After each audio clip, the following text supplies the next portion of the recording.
Jadi konteksnya Le Corbusier tahu? Belum tahu pasti anak baru ya. Le Corbusier bilang arsitektur itu hanya bisa dinikmati oleh orang yang berjalan. Jadi orang berjalan itu punya prosesi dan dia dilihat, dan yang dia pernah lihat ada di belakangnya dan bisa balik lagi. Kalau lihat bangunan-bangunan seperti ini, yang juga perlu dirasakan adalah nyawanya. Pekerjaan paling sulit dari seorang arsitek adalah memasukkan jiwa kepada bangunan. Kalau bikin bangunan doang, siapapun bisa. Tapi arsitek itu punya kemewahan dan keistimewaan karena kita bisa memasukkan nyawa bangunan ke dalam bangunan. Terus kita perlu paham, kenapa yang namanya konteks sekelilingnya, kenapa didesain seperti itu, konteks masanya.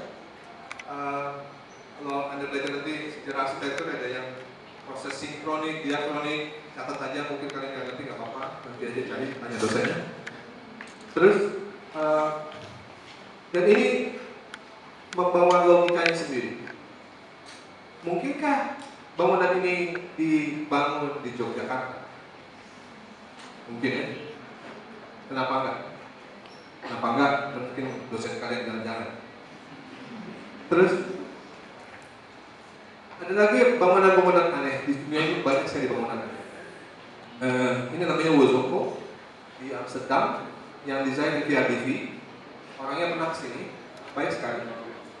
Winnie Mas. Terus ini apartemen buat nenek-nenek. Banyak nenek-nenek nekat banget di Belanda. Nah, balkon-balkonnya itu dia pilih sendiri, dia pasang sendiri, ngomong sama arsitek satu-satu diladeni. Dan bangunan ini menjadi seperti ini karena peraturan bangunan di kota. Ada beberapa pembatasan, ada beberapa keleluasan. Terus keleluasannya, jadi salah satunya balkonnya boleh pilih sendiri dan diacak-acak, tapi arsiteknya tetap berkuasa. Ya, dia punya otoritas untuk menentukan ini boleh dan ini tidak boleh. Lanjut, ini cantilever. Kalau tadi cantilever, bangunan menjorok gitu. Bayangkan itu mobil segitu, bangunan di sini karena peraturan bangunan. Dibolehkan volumenya sekian tapi ketinggiannya tidak boleh. Jadi dipotong terus dipindahin, tancekin. Terus itu istri saya lagi motret. Bukan istri saya yang kecil, istri saya memang kecil, tapi bangunan ini memang gede banget. Jadi bayangkan proporsinya. Kalau kalian lihat foto ini, ya kembali ada pertentangan antara otak sama mata kalian. Kok bisa ya? Pertama, mereka nggak punya gempa. Tapi apakah kita yang punya gempa tidak boleh mendesain kayak gini? Coba yang di Jogja kayak gini. Mungkin Sultan Mahmud ya, gitu. Terus, jadi kembali bayangkan nenek-nenek aja berani tinggal di sini. Apakah ini arsitektur yang mungkin kita akan hasilkan nanti? Yang saya sampaikan adalah bahwa arsitektur itu bisa kemana-mana, bahkan hampir tidak ada batas, walaupun sebetulnya ada batasnya. Ya. Nah, jadi kalian belajarlah sungguh-sungguh supaya mungkin tidak se-ekstrim ini atau malah mungkin lebih ekstrim dari ini. Terus, ya, jadi kita bisa bayangkan bahwa ini bisa terjadi. Jalan-jalan itu membekali kita dengan referensi. Pesan saya adalah pelajari sejarah arsitektur itu sungguh-sungguh, nikmatilah.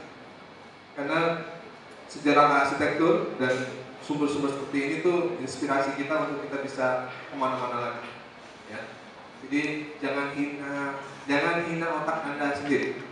Karena otak Anda itu sangat bisa hampir tanpa batas. Ya. Otaknya kecil, ini kreasinya bisa macam-macam, luar biasa. Terus dari luar seperti ini, ya kebanyakan skalanya. Terus, nah saya perkenalkan Anda dengan arsitek-arsitek yang hebat-hebat. Ini saya nggak pernah kenal dia, tapi Jon Utzon ini adalah arsitek dari Denmark, dan dia ini mendesain mungkin sesuatu yang kalian sering dengar, Sydney Opera House. Ya. Di Sydney Opera House ini arsiteknya ini orang Denmark, ikut sayembara Kemudian karya dia dimasukkan, jurinya ada berapa gitu, 9 kalau nggak salah. Satu juri telat datang dan karyanya dia udah masuk tempat sampah. Terus satu juri yang telat datang ini bilang ini lebih bagus nih, diambil lagi, dia perjuangkan lagi dan menang. Dan itu dibangun dengan uang judi dan over budget ya, sehingga dia dibuang, dia sendiri tidak terlibat dalam pembangunan.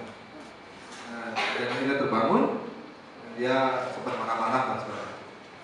Tapi ini ada sejarahnya sendiri. Anda baca sendiri sejarahnya, sangat menarik, sangat banyak ceritanya. Tapi saya mau cerita tentang gereja ini. Saya datang ke sana, diajak klien ya.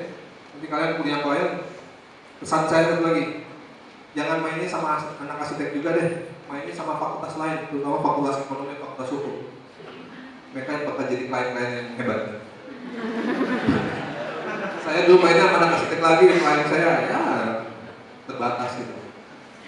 Tapi saya diajak klien saya ke sini, sebuah gereja yang ketika lihat fotonya, males ah.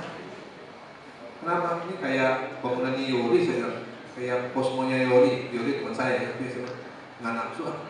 Dia paksa saya, akhirnya saya ikut juga, ya udah deh, klien gimana. Terus lanjutnya, ini klien saya, Wilfred Barat. Beliau orang yang gandrung arsitektur, banyak orang kayak gini yang kalian mungkin bakal ketemu nanti. Dia kalau ngomong arsitektur lebih daripada dosen-dosen saya gitu. Jadi sampai malam ke pagi ngobrol arsitektur sama dia. Tapi bangunannya kayak gitu, nggak jelas gitu. Menariknya apa? Terus Bergsberg di luar kota Copenhagen, kayak gini, kotak-kotak biasa. Terus dalamnya kayak gini, kembali masih biasa ya. Tapi lihat ada bangunan. Nah ini altarnya pakai kerawang, sederhana sekali. Tapi kalau masuk ke sana, Anda akan seperti ini gereja ya. Gereja itu worshiping place, tempat memuja Tuhan.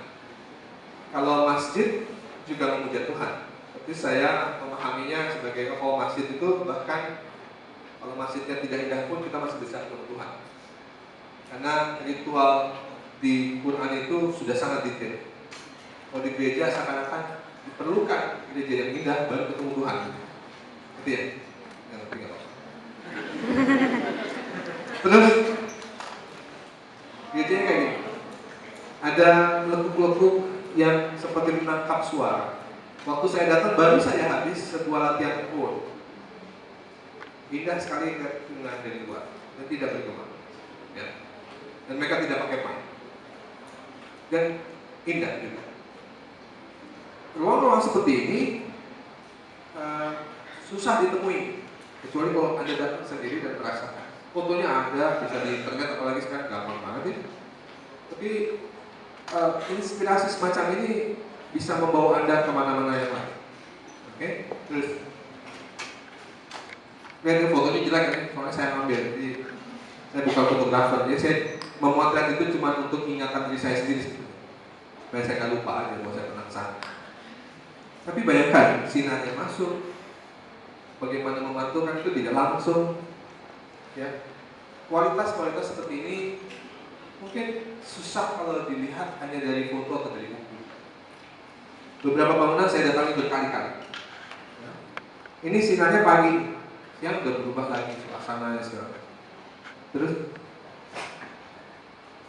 dan ini rendah sekali. Ada nanti debat-debat sepanjang kalian kuliah yang dibilang, oh ini terlalu rendah, terlalu tinggi, terlalu luas, ini skalanya tidak betul. Kalian perlu baca lagi maknanya. Apa itu luas? Luas mungkin lebih terasa lebih tajam kalau Anda melalui sebuah ruangan yang sempit, baru terasa luas. Kalau mau lihat yang terang, masuklah ke dalam gelap dulu, baru terang. Jadi itu prosesi. Itu keahliannya salah satunya Tadao Ando. Terus, lihat cahayanya. Saya cuma ini aja yang bagian kalian mestinya sama. Terus, Terus